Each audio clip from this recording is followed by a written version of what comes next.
times, yes. It is line 4 of that document, right? Yes.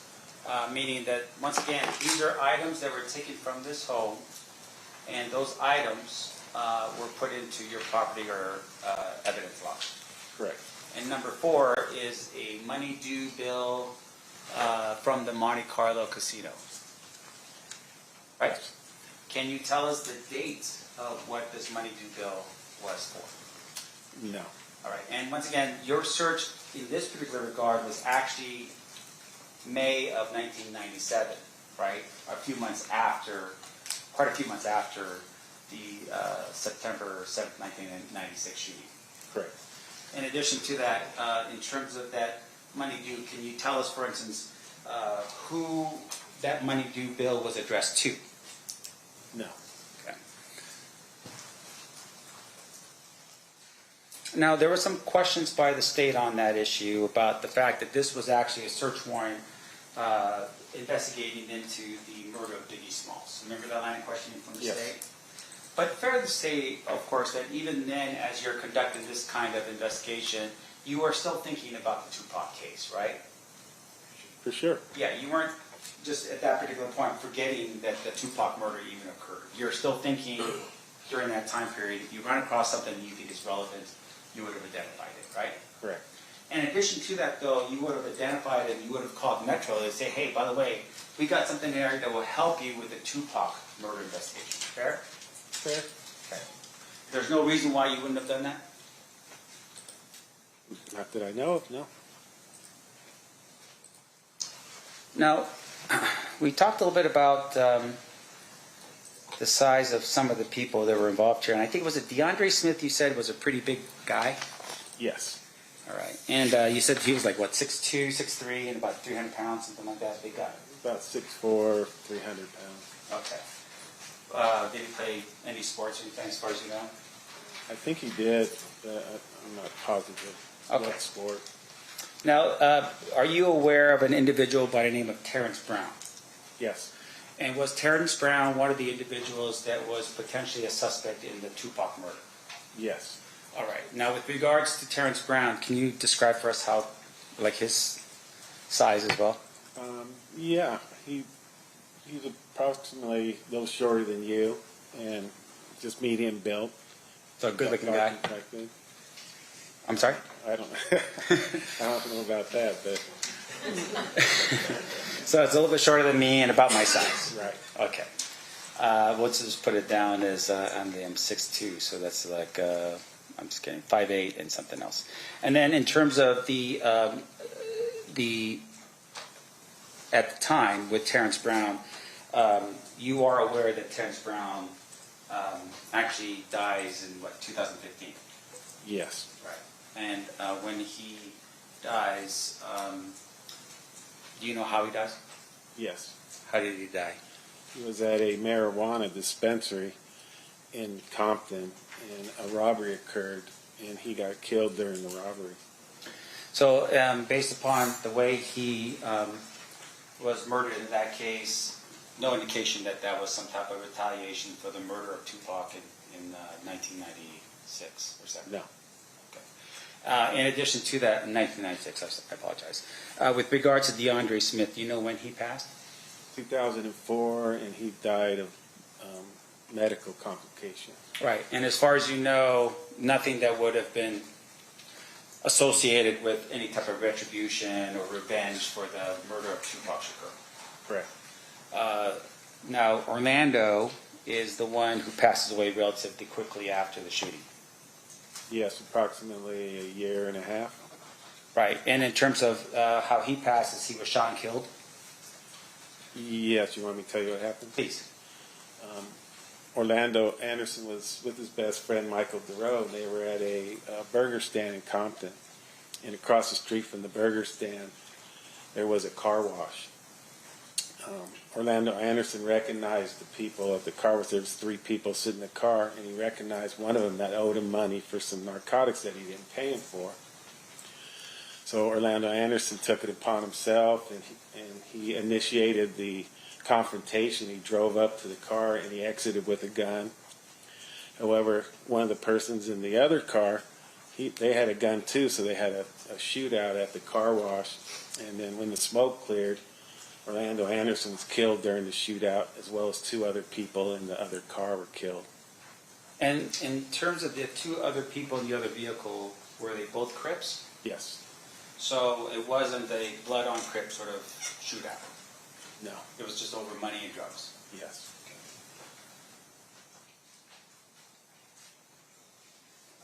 Now, we've had some discussion here about Darnell Brin. And you're familiar with Darnell Brin. Yes. And the way I'm understanding this is that within the Southside Crips, you had... Wait, no selling fees on Vinted? Yep, sell what you don't use. From fashion, books, toys, and more. Just download the app, snap your items, list them across loads of different categories, and sell with no fees. Don't use it? Sell it. Have here the Burr Street. Correct.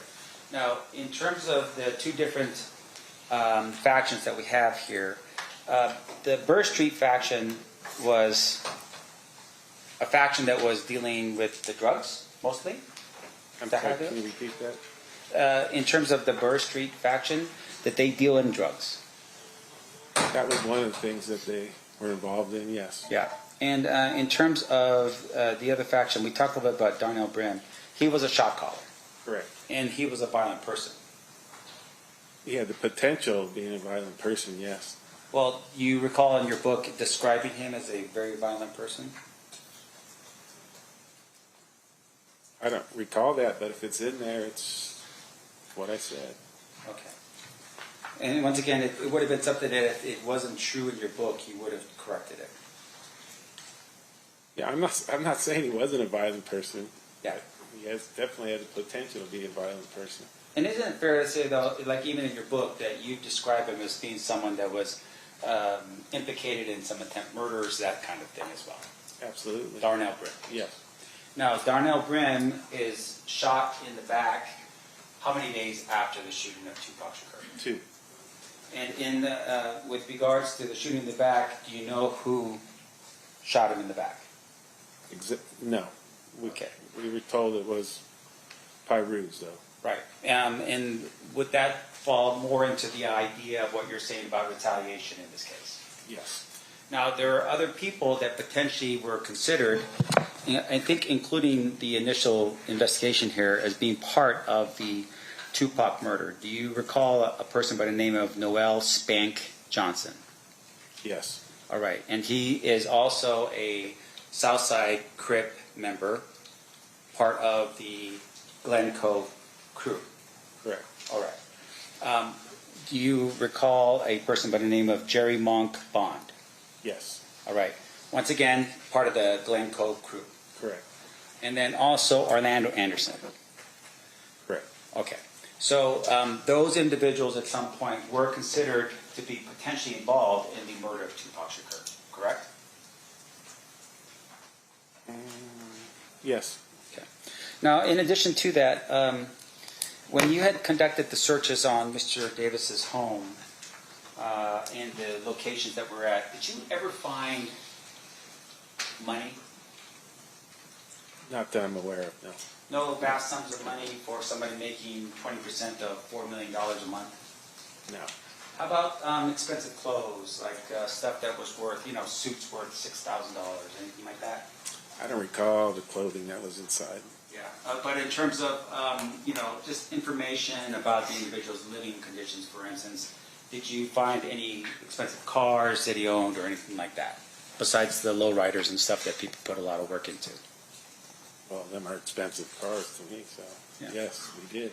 And when you say lowriders, are we talking about lowriders here or BMWs? Monte Carlos, hydraulics, all that kind of stuff. Sure. And in terms of the Monte Carlos and the hydraulics, Mr. Davis was actually part of what they call a lowrider club in Compton? I wasn't aware of that. Okay. You're not aware of... let me ask this next question. But in terms of the vehicles we're talking about, they were not for, Mercedes-Benz, BMW, nothing like that. They were just modified cars. Correct. Now, in addition to that,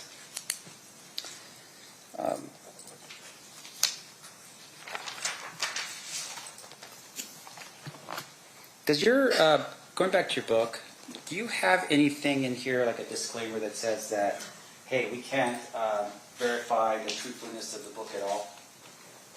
I'm not sure. All right. If you were just to review the book real quick, just to tell me if there is anything like that, would that help your Yeah, recollection? honestly, I wouldn't even know where to look. It should be in the front because it would be a big warning. You want to check it out? No, there's nothing in there to that effect then. And would it be... Have you ever read a guy by the name of Greg Kading's book, Murder Rap? Some of it, yes. Can you tell us who Greg Kading was? He was a LAPD sergeant. Okay. Did you have any interactions with him? No. Did he share in any investigation that you were involved in? No. Did your partner have any work with him? Yes. And the work that we're talking about is in the task force that was assigned to investigate the murder of Biggie Smalls. Correct. And he was part of, Tim Brennan was part of that along with Mr. Kading. Correct. All right.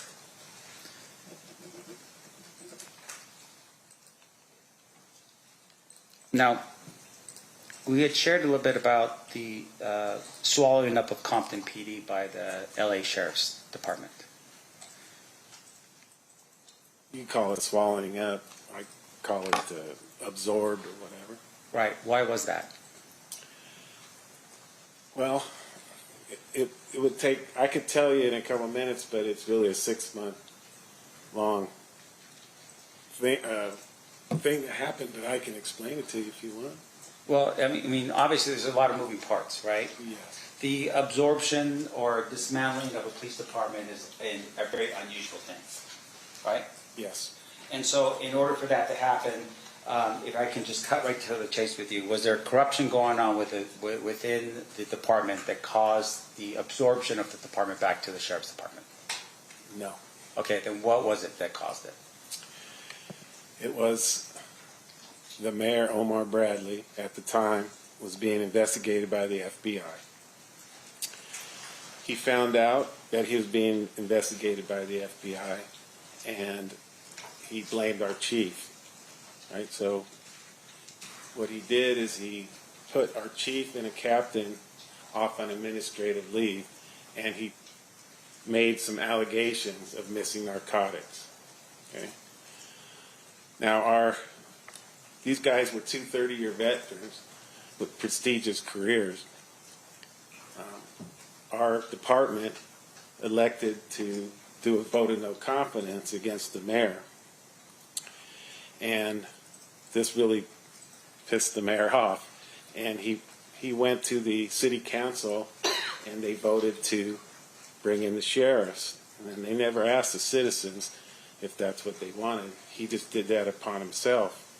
Now, there was a long investigation regarding the stolen narcotics, and our 2 captain and chief were exonerated. There's a 60-page report on it, and it was resulted in 1 Hispanic narcotic officer was taken to narcotics, and he was dealt with. So the bottom line is we lost our police department, 112-year-old police department.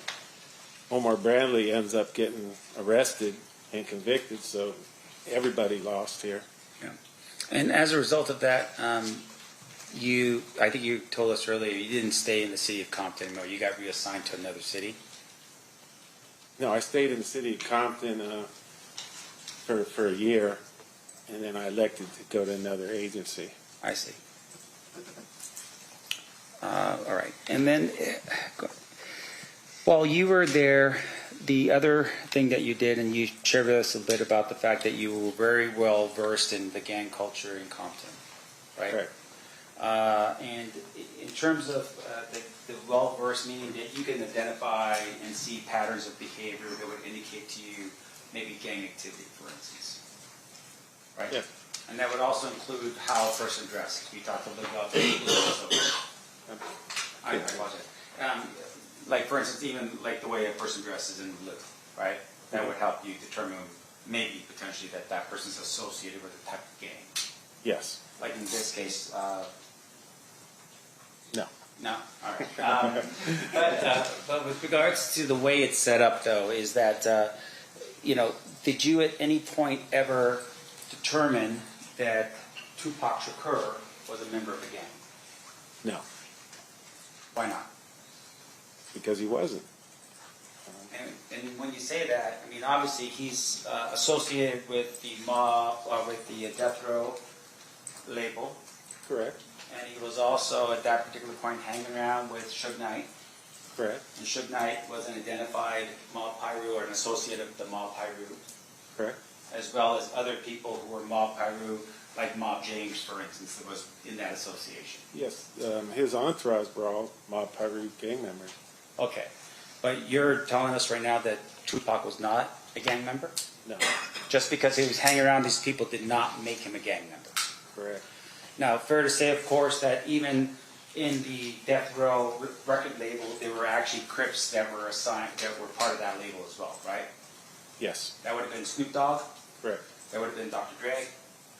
Not sure about Dr. Dre. No. How about, who's the other one that I'm thinking of? Is it Eazy? He wasn't associated with that record label, I think. I don't think he was. You tell me, because I'm just, I'm trying to figure it out.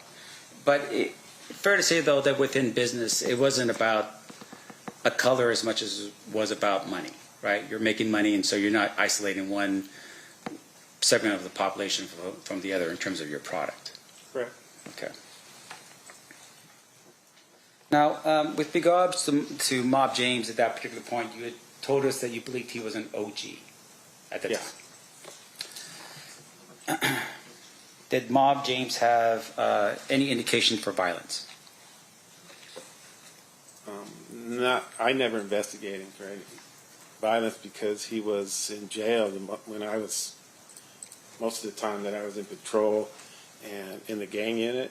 And I don't know exactly when he got out, but when he got out, he was already older. He didn't really hang out with the younger gangsters. I see. And with regard to this retaliation thing we talked about, you said there was some concern that once the shots were fired and Tupac was hit, that there was concern that there was going to be some type of gang war back in Compton, right? Yes. Now, you shared with us a little bit of how this worked. You were asleep in bed, and you get a call early morning from Reggie Wright Sr. I don't recall if I was asleep in bed, but I was at home. Okay. And can you tell us what time that you received the call from Reggie Wright Sr.? I don't recall. It was a long time ago. Okay. But would it have been still that evening or that night? Yes. Not the next morning or anything Correct. like that?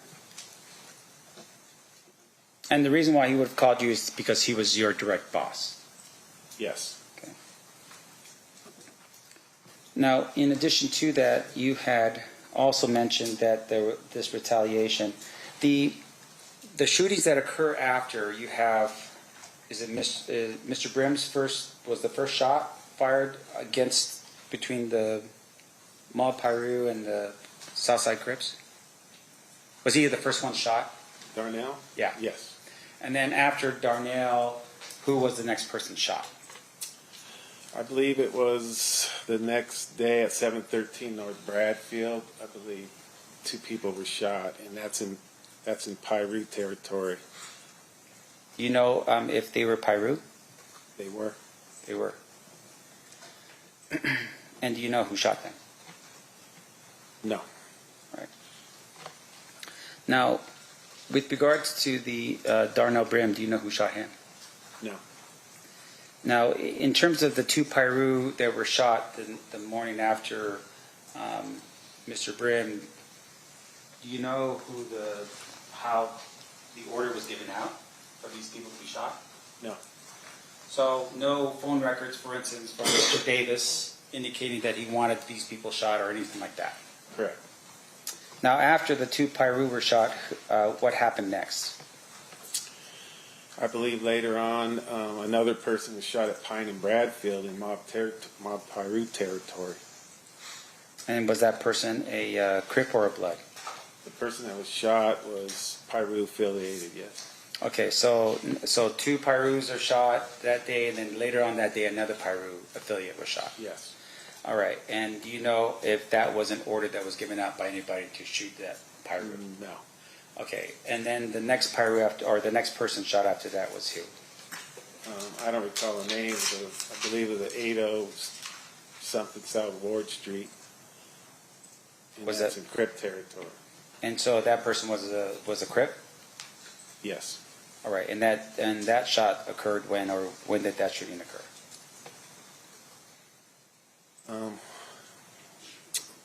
I don't recall. All right. And as far as you know, this is happening over the course of maybe, there was 10 days. I think that was how it was framed. It was like it's a 10-day war in Compton. Yes. But fair to say it may have been a little bit longer, like maybe 13 days, right? No. Okay, so let's say this. So if we go with 10 days in this, any proof at all that we can show this jury that Mr. Davis ordered any of the shootings to occur in this case? No. Now, in addition to that, the idea here behind the shootings, we go back to the Lakewood Mall incident, right? Sure. Is the Lakewood Mall incident, in your mind, the sort of the definitive act in which the war is now declared between the Mob Piru and the Southside Crips? That was the first incident that sparked this whole back and forth thing. Yes. Now, let me ask you this. Did it really happen? Yes. Okay. Now, in your book, you identify it as happening at the Lakewood Mall, Yes. and it happened in a Foot Locker. Yes. Now, do you have any indication at all of a police report or a call for 911 to the area on a fight that occurs at the Lakewood Mall that day? No. No. Do you have indication at all from the security people at the mall where they would have written up a report that said, hey, we had an altercation here at the Lakewood Mall? I don't think a report was generated by the security officers, no. Okay. Now, fair to say, of course, there's been some description of that brawl being the kind of brawl that actually required Foot Locker to redo their entire inside because it just destroyed the inside. You recall anything like that? I never heard anything like that. I just know there was a fight at the Foot Locker. Right. You heard there was a fight, but you never made any effort, for instance, and it's not your job because it's Lakewood, right? Correct. But in essence, no verification that even Foot Locker was contacted to say, hey, did a fight break out over here on this particular day? Nothing like that. Don't recall. Okay. So in essence, what we have right now is what you had heard from people on the street as to what happened at this Lakewood Mall incident, right? Yes. Now, some people, I would assume, thought that the shooting of Tupac was in retaliation, or maybe the fight of Tupac and Orlando was in retaliation to what happened at Lakewood Mall. But as you're sitting here right now, you don't have any actual proof of the Lakewood Mall incident actually occurred. No. Okay. Just Yeah. Now, in addition to that, Why pay too much for DirecTV? With RSN fees up to $280 a year, when you can get Fubo. I'm sorry, I just have to make sure I got all my notes here. We talked a little bit about your identifying of a shot caller, right? Now, a shot caller is somebody who basically tells people what to do. yes. And you had said that the shot caller is somebody that if an order is given to one of the other lower people on the totem pole, they have to follow that order. Correct. All right. And in this particular regard, you don't know, for instance, what happened in Las Vegas, who did anything in terms of a shot call or anything like that, right? I don't understand the question. You don't have any proof for us today that says that, first of all, you're going to keep in Las Vegas, right? You don't have any proof of that. His own admission. I mean, besides the admission, you don't have any actual like physical evidence that supports that, right? Correct. And then in terms of his admission, did you ever verify what he was telling people to see what he was saying was true? As far as what? Being in Las Vegas. Did I? Yeah. No. Okay. So in terms of the information that was given, you're just saying that because Mr. Davis was a drug dealer and maybe had provided money for the Southside Crips or something like that, that because of that, he is a leader in the Southside Crips. Well, there's more to it than that. Sure. But I just want to make sure I'm clear about something here. In terms of your investigation in this case, did Keefe ever order a hit on anybody before or after the shooting of Tupac Shakur? Not that I know of. I have no further questions. Thank you. All right. Redirect by Mr. Paul. Yes, I'm going to start where Mr. Samf left off. So, Mr. Samf asked you if you had any proof that Mr. Davis was in Las Vegas at the time of the Tupac Shakur murder. And your response was, his admission. Is that fair to say? Right. Now, you have investigated hundreds of homicides. Is that right? Correct. Have you ever relied on a defendant's or suspect's admission to form a case? Yes, sir. In fact, in gang cases in particular, where witnesses are scared to come out, is a defendant's admission of committing a murder powerful evidence used to prosecute. Yeah, that's how basically that's how most of our gang crimes get solved, is by self-admission or incrimination. Okay, and then Mr. Samft asked you about, you don't know that whether or not Mr. Davis ordered the hit. And to be fair, you weren't in the Cadillac, were you? No. Okay. But let's go through Mr. Samft's logic. You had said that Mr. Davis was a shot caller within the Southside Crips. Is that fair? Yes. And then let me pose this to you. If using Mr. Davis's admissions, if Mr. Brown, Terrence Brown, DeAndre Smith, and Orlando Anderson, and Mr. Davis are in a car, who is the leader in that car?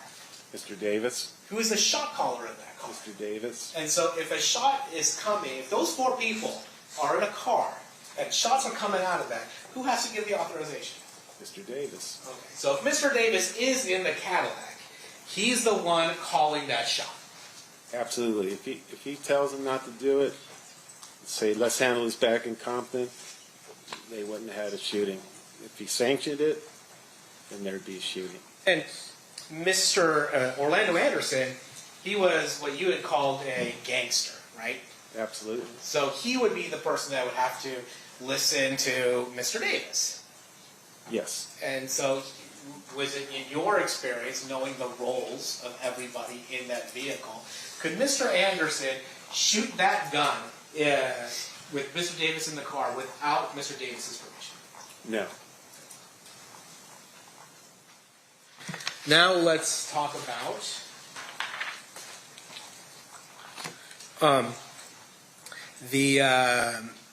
your book. When was your book published? 2017. Okay, so that would be well after Mr. Davis's proffer statement, correct? Correct. Be well after his 2009 statement to the Las Vegas Metropolitan Police Department? Correct. And it might be contemporaneous, we don't know, to the time of his statement to the death row chronicles.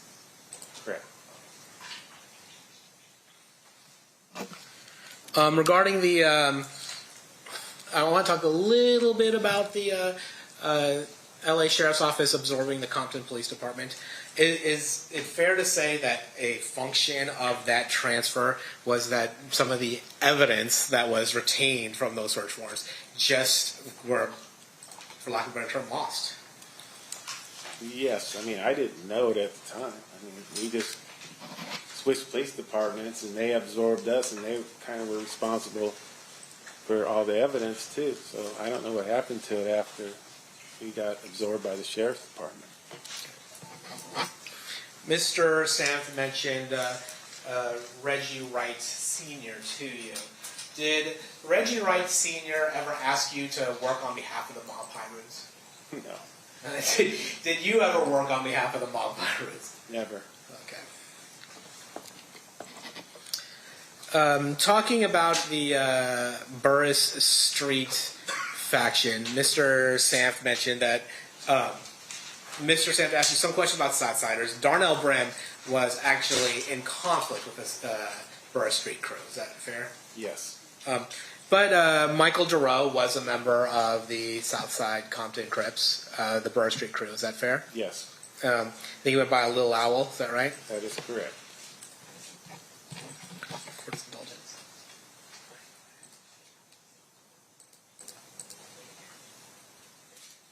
Were you aware that the court actually has taken judicial notice of the fact that Little Owl was actually in custody during the September 7th, 1996 murder of Tupac Shakur? That is correct.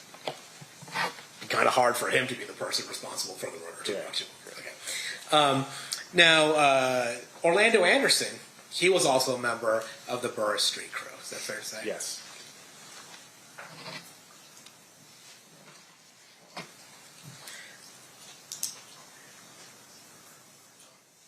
And we had talked about before, Corey Edwards was a member of the Southside Compton Crips Burris Street crew. Is that Yes. fair? Seal passes. Read cross, Mr. Sand. Thank you, Honor.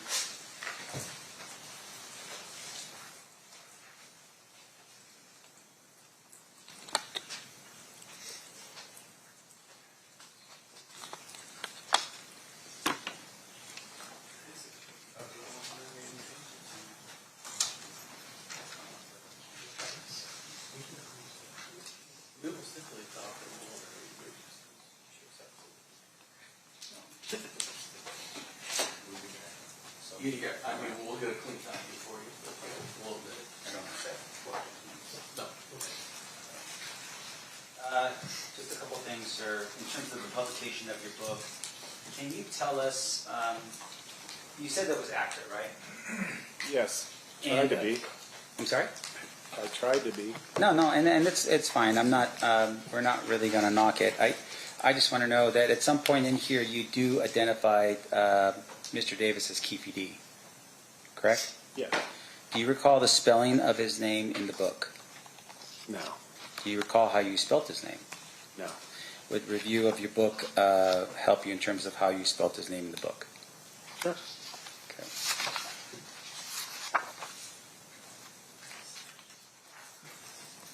Let me make sure I got it here.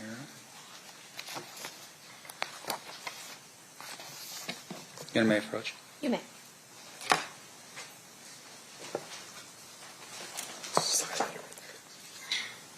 Okay. Okay. And just for the record, how did you spell his name in the book? Keefe. Right. And do you have any reason to doubt the accuracy of your spelling of his name?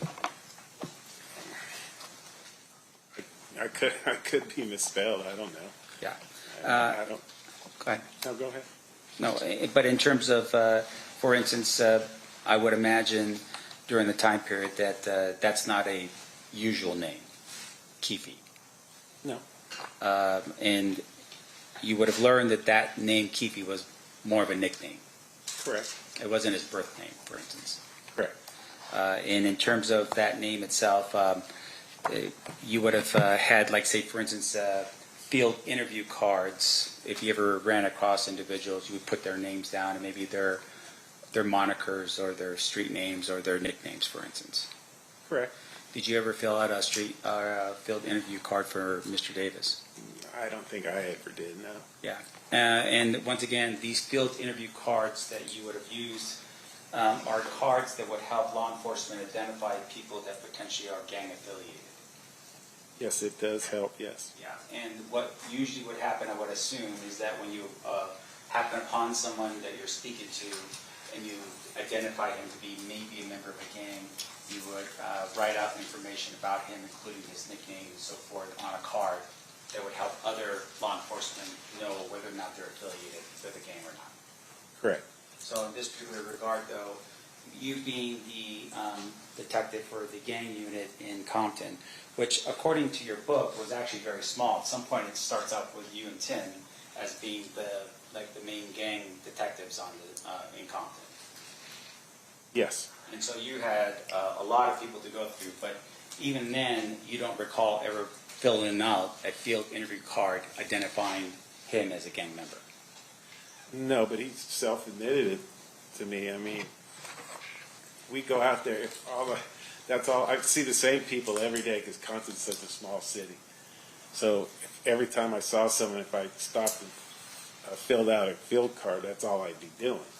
So I talk to these guys, and they self-admitted to me. They tell me their nicknames. Yeah. So And that's what happened with Mr. Davis and I. And fair to say once again, this is a form of keeping records, right? Is that if you ever have a police officer who's not with your same knowledge and experience on those streets, they could look at those field interview cards to help them determine who Mr. Davis is, right? That's correct. No further questions, John? Any redirect? Yes, sir. Redirect, actually. With regards to Mr. Davis, did he ever hide the fact that he was a member of the Southside Compton Crips? No. Was he actually quite open and proud of the fact that he was a member of the Southside Compton Crips? Yes. Objection to that speculation and description. Okay, I'll actually rephrase. Okay, Did so I'll sustain. Did Mr. Davis evince behavior that made you believe that Mr. Davis was proud of being a member of the Southside Compton Crips? Yes. And to your knowledge, did he ever hide being a member of the Southside Compton Crips? No, whenever I would see Mr. Davis, he'd always be in the company of other Southside Crips, too. And did he ever self-identify as a member of the Southside Compton Crips? Yes.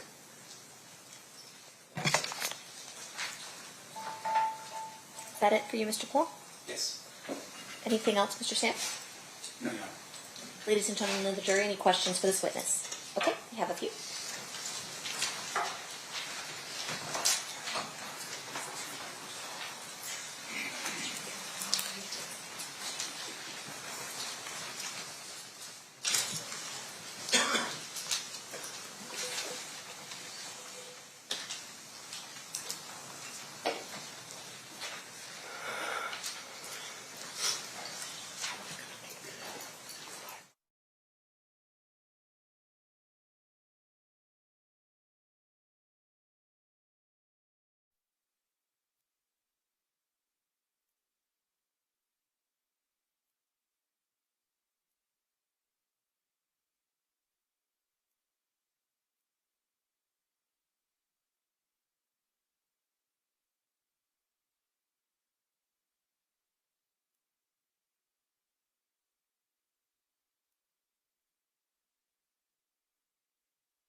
All right, a couple questions. You got a lot of questions. Okay. Why is Tupac not seen as a mob pyro while in company of other members, but Mr. Davis is? Well, there's nothing that documented Tupac as a Pyru. Now, he associated with them, but he didn't live their lifestyle. He was a rapper.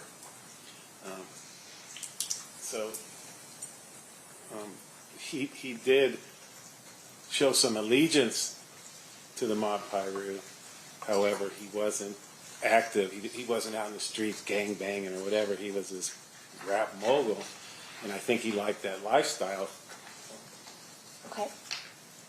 From what you have observed regarding Reggie Wright Jr., would he have been considered affiliated or in connection with Mob Pyru or any other gangs? No. Reggie was the head of security for Death Row Records, he was actively employed, and the difference is the entourage, they were paid by Suge Knight, but they played a different role. Reggie could carry a firearm like the rest of the people that he employed, but the entourage, not saying they didn't carry firearms, but they couldn't do it legally. So there's a big difference there.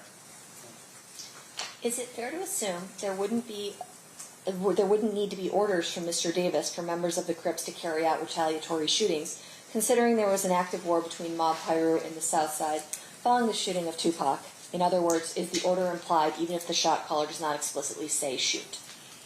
Yes, if the shot caller's not there. Step into a more inspired way of living during the Living Spaces Labor Day event. This season, redefine your surroundings with rich textures, bold structures, and effortless warmth. Shop the Labor Day event only at Living Spaces. Living Spaces. Most likely they're going to shot caller, but if he's present, most likely they're going to do what Mr. Davis tells them to do. But if he's not present, then they're going to do what they do. Did Orlando get permission to have that shootout at the car wash, seeing that he was a gangster and not an OG? No, it's like I said, Mr. Davis wasn't there. These guys are gangsters, and when they confront somebody, it's on. It's going to be on. He doesn't need to be sanctioned by Mr. Davis. Now, if he does something wrong and when he gets back, if he brings heat on the neighborhood or whatever for doing something stupid, then he'll be disciplined for it. But when they're out in the street gangbanging, it's a whole different story because Mr. Davis is not present. Did the Las Vegas Metropolitan Police Department ask Compton PD to help them with the murder investigations at the time that Compton searched homes on both sides, or was that something you took your own initiative? We took the initiative to ask them to come down, and once they were down here, they never asked us for help. Okay. Any follow-up based on that, Mr. Palal? Yes, Your Honor. With regards to the distinction of whether Mr. Shakur or Mr. Wright were gang members, is it fair to say that you don't become a gang member by hanging around other gang members? That's correct. And you had mentioned earlier that you had to put in some work in order to become a gang member. Yeah, you have to live that life in order to be considered mob pirate.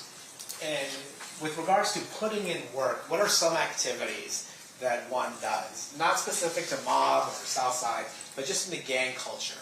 What type of work do you have to put in order to be considered actually a gang member as opposed to a guy who hangs around gang members? You're gonna be out there being active, doing drive-by shootings, getting in fight with other gang members, carjacking, anything that's gonna get you some respect within the gang. They're gonna be out there doing it. So you had mentioned acts of violence, primarily shooting. Is that Yes. fair? In fact, that's how you had mentioned how Orlando Anderson got put on is by being part of a group that shot at you. Is that fair? That's correct. And then you would also, with being part of the narcotics trade, and I guess that's too of a lawyerly word to say, selling drugs, is that one of the ways that you get considered putting in work to become a member of a gang? Yes. And as long as that money is going towards the gang. Yes, because money made from the sale of narcotics is the lifeline of every gang in Compton. So the money that they get from selling narcotics, of course they buy more drugs, they buy more weapons, but most of these guys don't work. So the money made from the sales of narcotics, they buy cars, they pay their rent,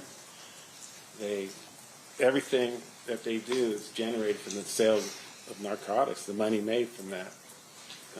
And so while Mr. Shakur or Mr. Wright Jr. may have been around the mob Pyru, is there anything to suggest that they were putting in work to become members of the mob Pyru? Definitely not. And let's contrast that with Mr. Davis. Was it, in your observation, training and experience with Mr. Davis, engaged in the narcotic sale for the purpose of benefiting the Southside Compton crips? Absolutely. So pass the witness. Okay. Any questions based on the juror questions, Mr. Samt?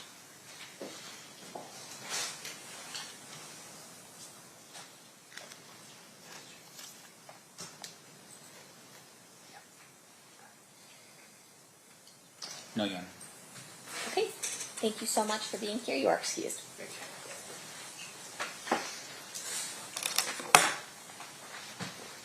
Last witness for the day? Yes. Ladies and gentlemen, this is our last witness for today. We are going to recess for the evening. During this recess, you are admonished not to talk or converse amongst yourselves or with anyone else on any subject connected to the trial, or read, watch, or listen to any report of or commentary on the trial of any person connected with this case by any medium of information, including without limitation, newspaper, television, internet, and radio, or form or express any opinion on any subject connected with the trial until the case is submitted to you. We'll see you guys back here at 1 p.m. For further presentation of evidence. Please rise to the jury.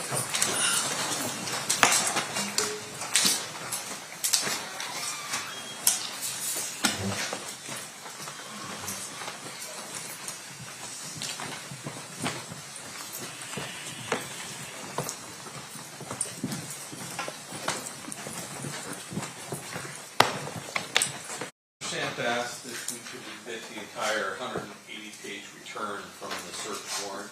We had no objection to that, and so we will bring a clean copy for Mr. Sam Okay. to put in tomorrow. Also, we still need to correct the 2017, the 717 transcript and audio. I'll have that brought forward tomorrow. What exhibit will the return be? I have no idea. Will it be a defense or state? It's the defense. Defense next in line, so that would be WW. WW. Okay, sounds good. Thank you. Thank you.